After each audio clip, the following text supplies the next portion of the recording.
Welcome back to the Life Work Podcast, where we explore the calling, purpose, and faith that shapes the work we do. In our last episode, we heard the remarkable story of Melinda Williams, Assistant Professor of Communication Arts and the Director of the Liberal Arts Program at Williams Baptist University. She shared how God guided her from a quiet childhood in Walnut Ridge to a lifelong calling in theater and education, and how every step along the way revealed His grace and direction.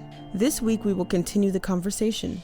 Melinda has poured more than 4 decades of her life into helping students discover their own calling.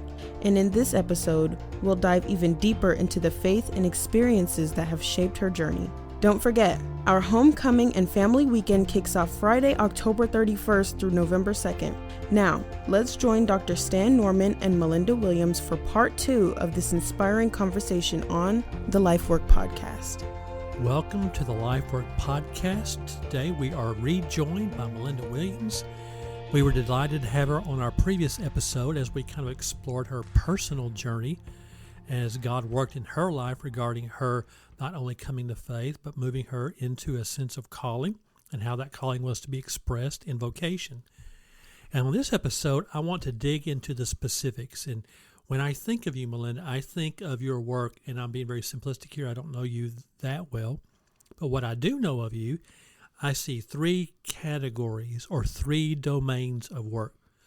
So let's start with the one that you're most known for, and that is your work in theater and theater production. Now, as someone who has no background in this and very little, if any, meaningful insight into this, I appreciate the ideals of what theater was and is, but I also recognize, like every other area of life, it's kind of a mission field, that in the broad category of the world of theater, it is not remotely Christian, if we want to call it that or describe it that way.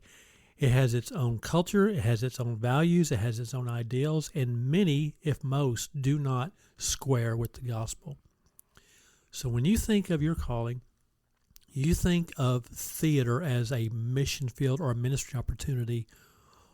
How do you see your role in that, or your sense of calling into being a person of faith, a woman of salt and light in the world of theater?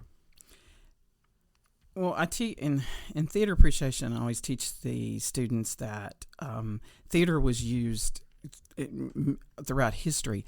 Theater was used to bring issues, to bring problems to light, to address certain things that might have been going on in society, to address certain things that might have been going on in the playwright's life. It just depends.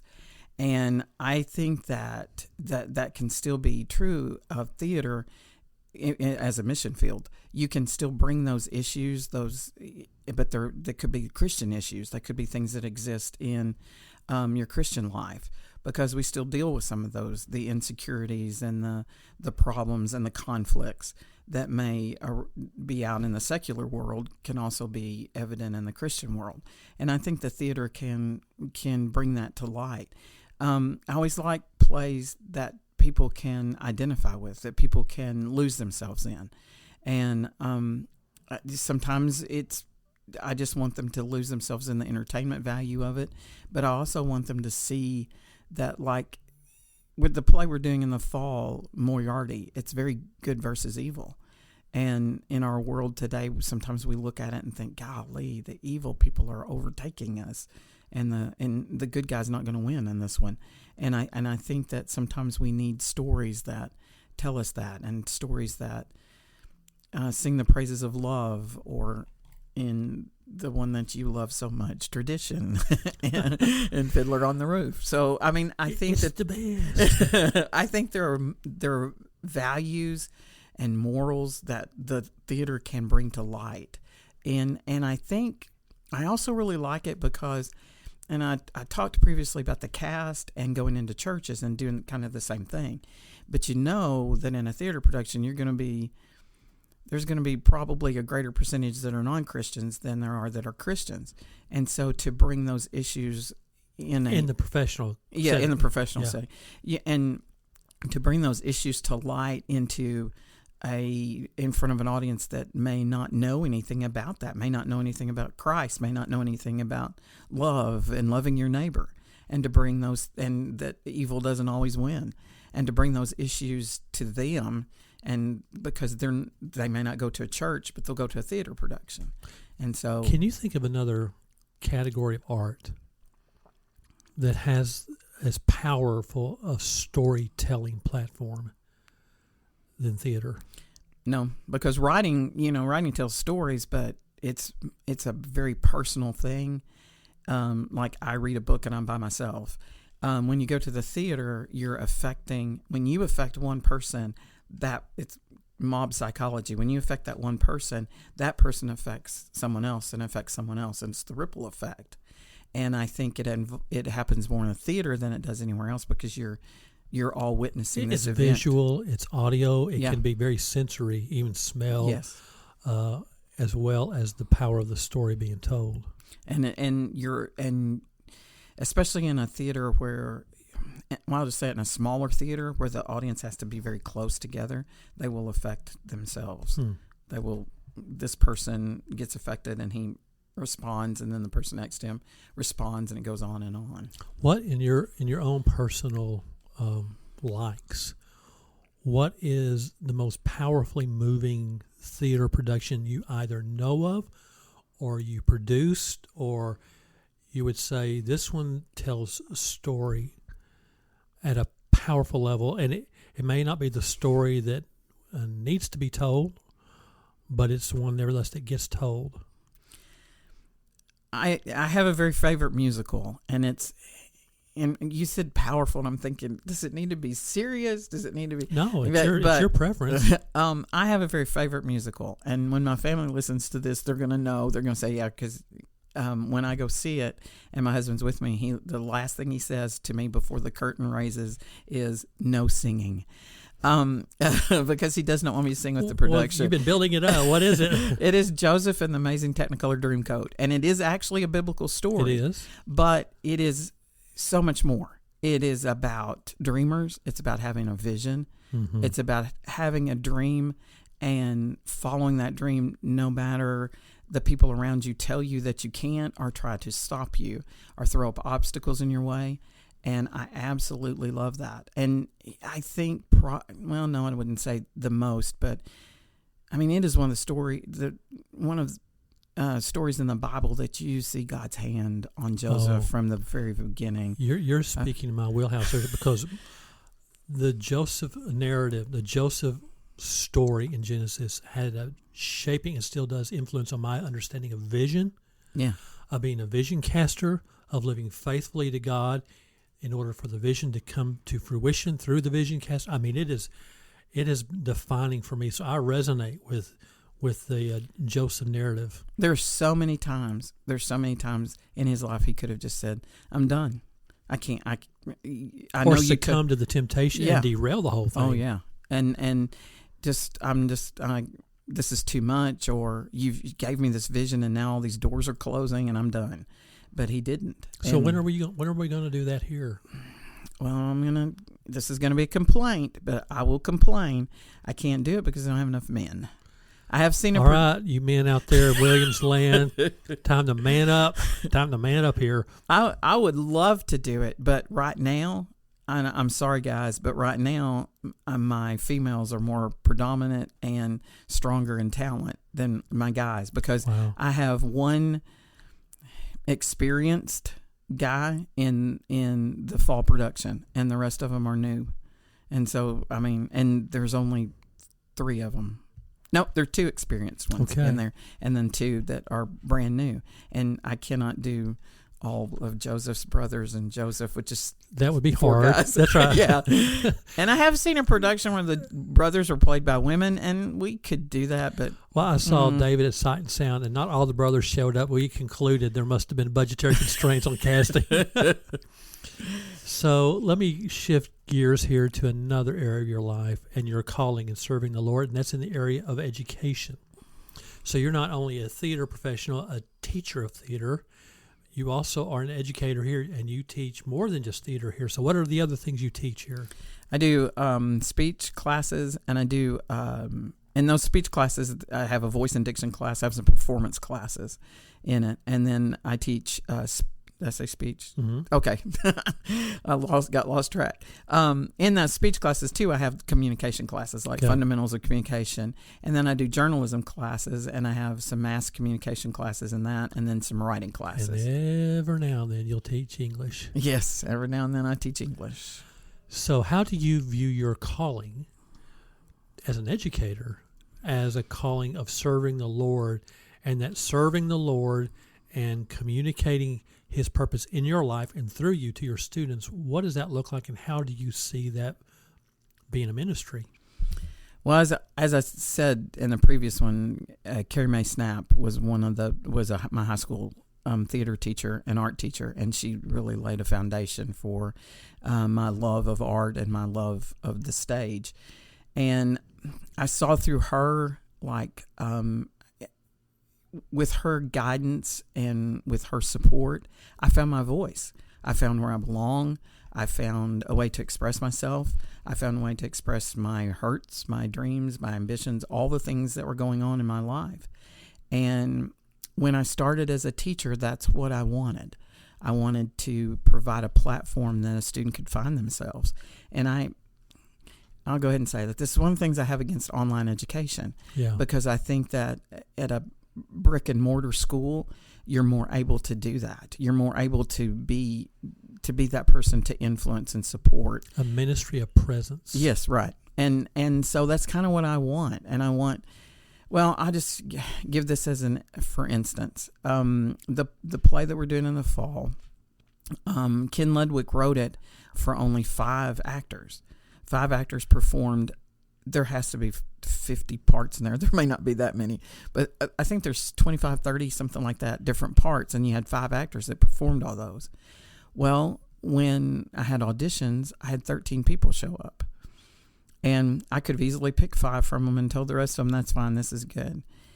But in my mind, I'm like, I can't keep using this handful of students that are going to graduate, right, and not help encourage some of these others. And what happens if I don't put the freshmen, sophomores in there, and then they quit coming to auditions because they think it doesn't do us any good anyway? So I spread the parts out, and every kid that auditioned is getting a part in the play. And that way I have given the ones that might not have had the opportunity, I've given them that opportunity to find their voice and to express their calling and their talent. And so it's worked out very well. And one of the actresses looked in the play, and she said, "Did you count the number of parts that this actor is supposed to play?" And there was like at least 10 different roles that they had to play. And I said, "This is a nightmare. I'd forget what clothes I was supposed to be wearing." And so it's helped the actors too, because now they can focus more on just like, well, there's some of them that only play one character, but then they can just focus on 1 or 2 characters. They don't have to focus on 10 or 15 or whatever. So I'm very pleased with the way the production has come. And there's one young lady that I put in there, and well, I'll just tell you, the script calls for a dog, but it's supposed to be a puppet, because the playwright said he doesn't want an untrained dog on the stage. And so she's the dog handler on stage, and she barks and everything else.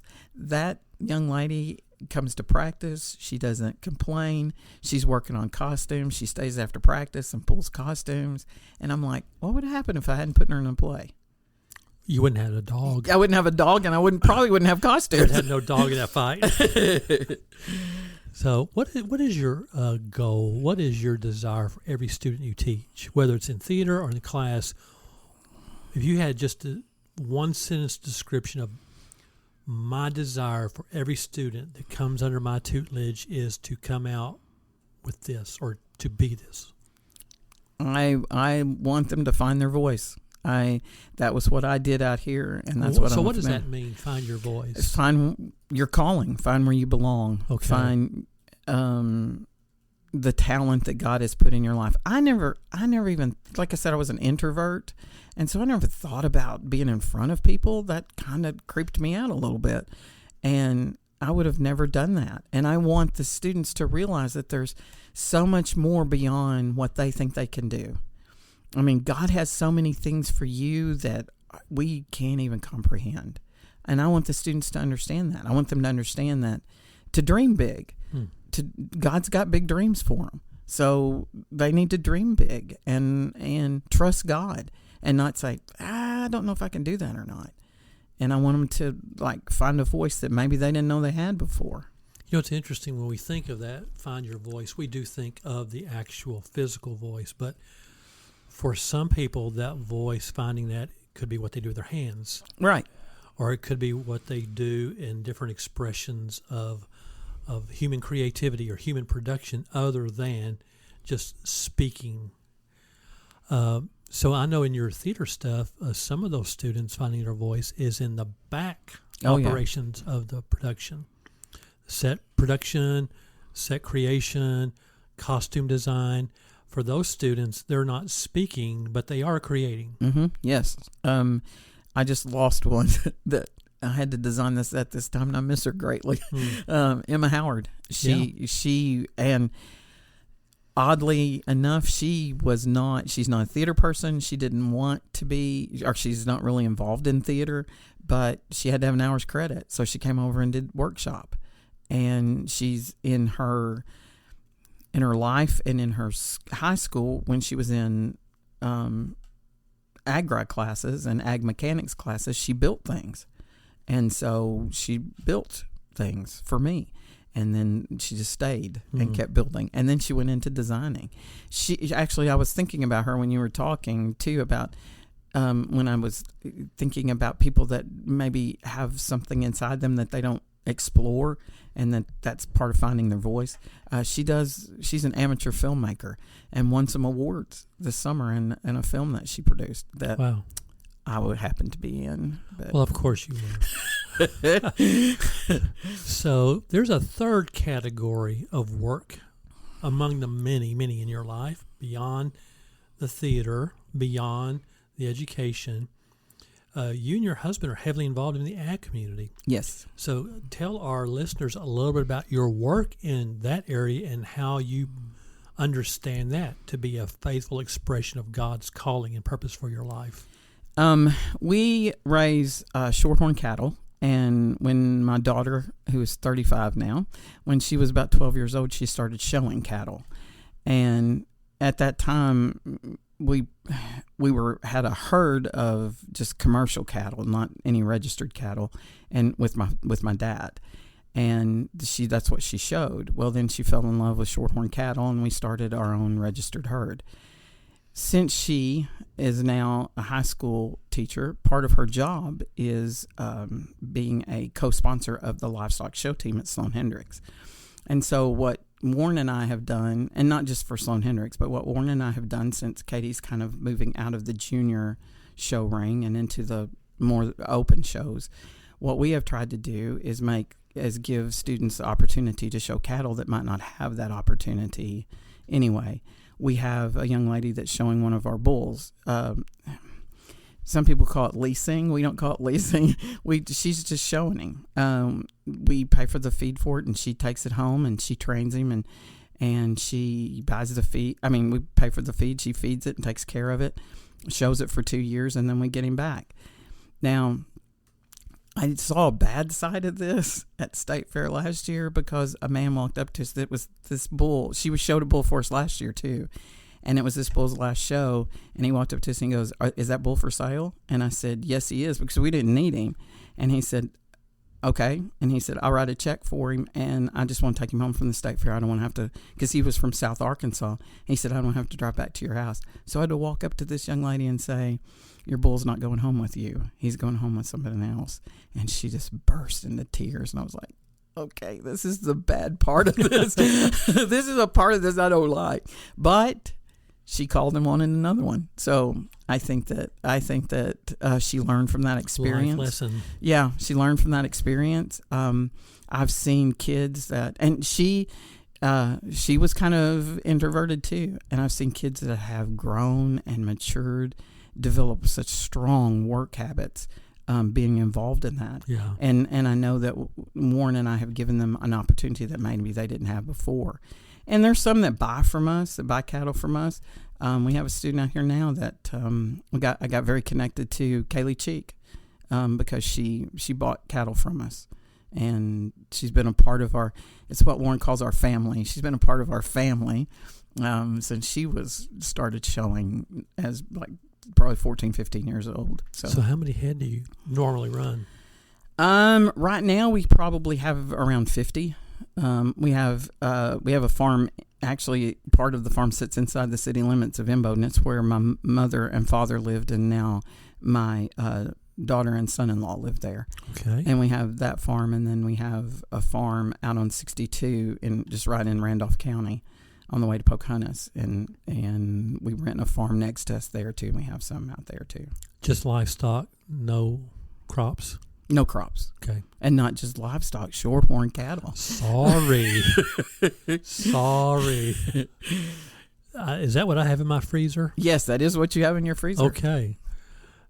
And it's good. It is very good. I did not realize was it registered? It was not registered, but Okay. it was full blood. Okay.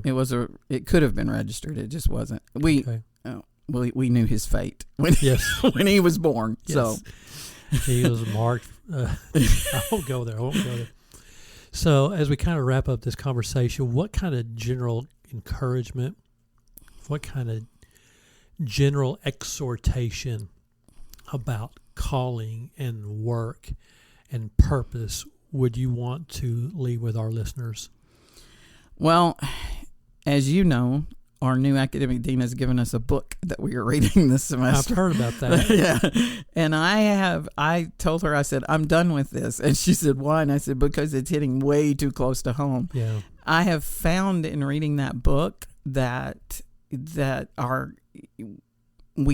and I do this too sometimes. I have a tendency to make our calling us, about us. Like, I'm a theater person, and one of the bad parts of being a theater person is that you like attention called to yourself. And I have to remind myself constantly that that's not what my calling is. That's not what my purpose is. My purpose is not to call attention to myself. My purpose is not to say, look how good a director I am, or look how good my plays turn out. But I have to remember why I'm doing what I'm doing and why I'm out here. And sometimes I think we get lost in what I want. Yeah. What's best for me and what works best for me. And sometimes you have to make those sacrifices. And we had a young man out here, a colleague, who graduated, went off, worked in the business world, and came back to work out here because he said he didn't feel like he was influencing people. He didn't feel like he was making an impact where he was at, and he wanted to make an impact. And I think sometimes our view of success is a little bit distorted by society.